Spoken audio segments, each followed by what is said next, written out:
पवित्र पोर्टल अंतर्गत सध्या आपल्या यूट्यूब फॅमिलीवरती माझा जिल्हा माझी जबाबदारी या पद्धतीने RTI थ्रू आपण माहिती घेत आहोत की शिक्षक भरतीच्या दुसऱ्या टप्प्यासाठी किती जागा रिक्त आहेत प्रत्येक आस्थापनांमध्ये, त्याचबरोबर तिसऱ्या टेटसाठी किती रिक्त असणार आहेत. मित्रांनो, लवकरात लवकर RTI टाकायचं आहे. एक RTI तुम्ही सिम्पली घरबसल्या ऑनलाईनसुद्धा करू शकता आणि या जागांची माहिती मिळवायची आहे. आपण या चॅनलवरती सिरीज सुरू केलेली आहे. पाठीमागच्या व्हिडिओमध्ये आपण अहमदनगर ZPमध्ये किती जागा आहेत त्या संदर्भात माहिती दिली होती आणि आता आपण या व्हिडिओमध्ये पाहणार आहोत जिल्हा परिषद रत्नागिरी प्राथमिक विभागामध्ये किती जागा शिल्लक आहेत आणि हा RTI मित्रांनो 21 जुलै 2024ला केला होता, जेव्हा पहिला टप्पा झालेला आहे आणि दुसऱ्या टप्प्याची कार्यवाही सुरू होणार होती आणि त्या पद्धतीने ही माहिती आपल्यासमोर आलेली आहे. तर आपण ती माहितीही पाहणार आहोत. चॅनलवर नवीन असाल तर डू सबस्क्राईब, कनेक्ट रहा, एकमेकांपर्यंत पोहोचवा. जेव्हा पोर्टलला जागा येतील, दुसऱ्या टप्प्याच्या असतील किंवा तिसऱ्या टेटच्या असतील, तेव्हा ही माहिती खूप महत्त्वपूर्ण ठरणार आहे. तुमच्याकडे जर एखाद्या जिल्ह्याची ZPची संस्थेची जर RTI थ्रू आलेली माहिती असेल तर मला तुम्ही टेलिग्रामला पाठवा किंवा व्हॉट्सअप करा किंवा तुम्ही ईमेल करू शकता. या व्हिडिओच्या डिस्क्रिप्शन बॉक्समध्ये लिंक आहे. त्याचबरोबर व्हॉट्सअप चॅनल जॉईन करा आणि टेलिग्राम चॅनलसुद्धा जॉईन करा. चला तर मित्रांनो, सुरुवात करूया, कारण हा खूप मोठा महत्त्वाचा धागा आहे ज्याने आपण शालेय शिक्षण विभागाला जागा द्यायला भाग पाडणार आहोत आणि ही संच मान्यता 22-23 नुसार म्हणजे अर्थातच या जागा दुसऱ्या फेजमध्ये येणार आहेत. या व्हिडिओमध्ये आपण त्याच्याबद्दल पाहूयात. तर आपण हे पाहतोय की अर्जाद्वारे जी माहिती दिलेली आहे, जनमाहिती अधिकारी आहेत नेताजी लक्ष्मण कांबळे आणि त्यांनी एकदम डिटेलमध्ये दिलेलं आहे की टोटल वॅकंट पोस्ट किती होत्या, त्याच्यामध्ये वर्किंग पोस्ट किती आहेत सध्या आणि त्याच्यानंतर सध्या वॅकंट पोस्ट किती होत्या. त्याच्यानंतरनं जेव्हा फर्स्ट फेजमध्ये झालेले आहेत शिक्षक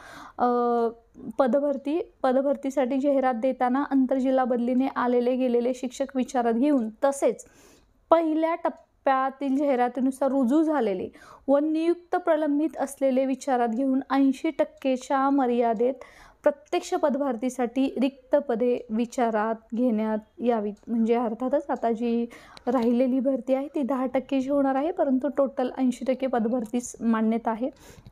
हे आपल्याला महत्त्वाचं आहे. याच्यामध्ये टोटल पदं किती आहेत ते दिलेलं आहे. सध्या वॅकंट पोस्ट आहेत दुसऱ्या फेजसाठी, ती आहेत 423 आणि ते कोणकोणत्या क्लासेससाठी असणार आहेत ते सुद्धा आपण या व्हिडिओमध्ये पाहणार आहोत. मित्रांनो, खूप महत्त्वाची इन्फॉर्मेशन आहे.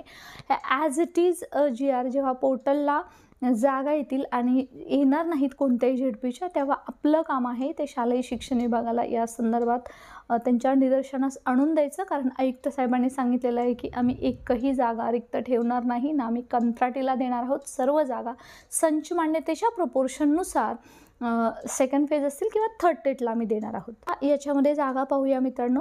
आता त्याच्यामध्ये बघा, याच्यामध्ये UDIS नंबर वगैरे संस्था सरल कोड पोर्टल त्यांनी दिलेला आहे. प्राथमिकच्या जागा आहेत या.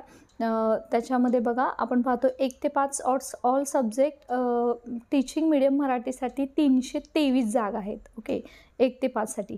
1 ते 5 ऑल सब्जेक्ट इंग्लिशसाठी टीचिंग मीडियम इंग्लिशसाठी 4 जागा आहेत. आपण पाहतो की रत्नागिरी ZPमध्ये जेव्हा आपल्याला सांगण्यात येते की सध्या कंत्राटी पद्धतीने शिक्षक भरती सुरू आहे, तेच असताना सुद्धा सध्या जर कंत्राटी पद्धतीने शिक्षक भरतीचा GR बंद करण्याची माहिती आपल्यासमोर येते, तर मात्र एवढ्या सगळ्या जागा पवित्र पोर्टलला येतील आणि यायलाच हव्यात. ते खूप महत्त्वपूर्ण आहे. त्याचबरोबर 6 ते 8 लँग्वेज हिंदी इंग्लिश, 6 ते 8 सोशल सायन्स नील दाखवलं याच्यामध्ये, 6 ते 8 मॅथ सायन्स मराठी मीडियम असणार आहे, त्यांच्यासाठी आहे. टीचिंग मीडियम मराठी आहे. मॅथ सायन्ससाठी 86 जागा आहेत. म्हणूनच सांगतो मित्रांनो, येणाऱ्या काळामध्ये मॅथ सायन्ससाठी जास्त जागा असणार आहेत. त्याच्यानंतर आपण पाहतोय की 9 ते 10 मराठी मीडियम असेल, हिंदी मीडियम असेल, इंग्लिश मीडियम असेल, सोशल सायन्स असेल, हिस्ट्री असेल, जिओग्राफी असेल, सायन्स असेल, मॅथ्स सायन्स असेल, त्याचबरोबर 11 ते 12 असेल, याच्यासाठी कोणतीही जागा रत्नागिरी प्राथमिकमध्ये अवेलेबल नाही आहे. कारण आपल्याला माहिती आहे प्राथमिकमध्ये 1 ते 5 पर्यंतच्या फक्त जागा, त्याचबरोबर प्राथमिक अप्पर लेवल प्राथमिक 6 ते 8च्या जागा याच्यामध्ये कन्सिडर आहेत. तर टोटल आपण हे जो पाहतोय त्याच्यामध्ये जागा आहेत 423. सो रत्नागिरी झेडपीमध्ये प्राथमिकच्या 423 जागा सेकंड फेजमध्ये यायला हव्यात. जर आल्या नाहीत तर आपण या संदर्भात कंप्लेंट करणार आहोत. सो सर्वांचा सपोर्ट असू द्या. तुमच्याकडे जर RTIची माहिती असेल, मला ओरली कोणतीही माहिती नको आहे मित्रांनो. RTI कसा टाकायचा, चॅनलवरती एक मी व्हिडिओ टाकलेला आहे. तुम्ही ऑनलाईन अप्लाय करू शकता, ऑफलाईन करू शकता. तिसऱ्या टेटची वाट पाहणारे, दुसऱ्या फेजची वाट पाहणारे सर्वांसाठी खूप महत्त्वपूर्ण ही माहिती ठरणार आहे.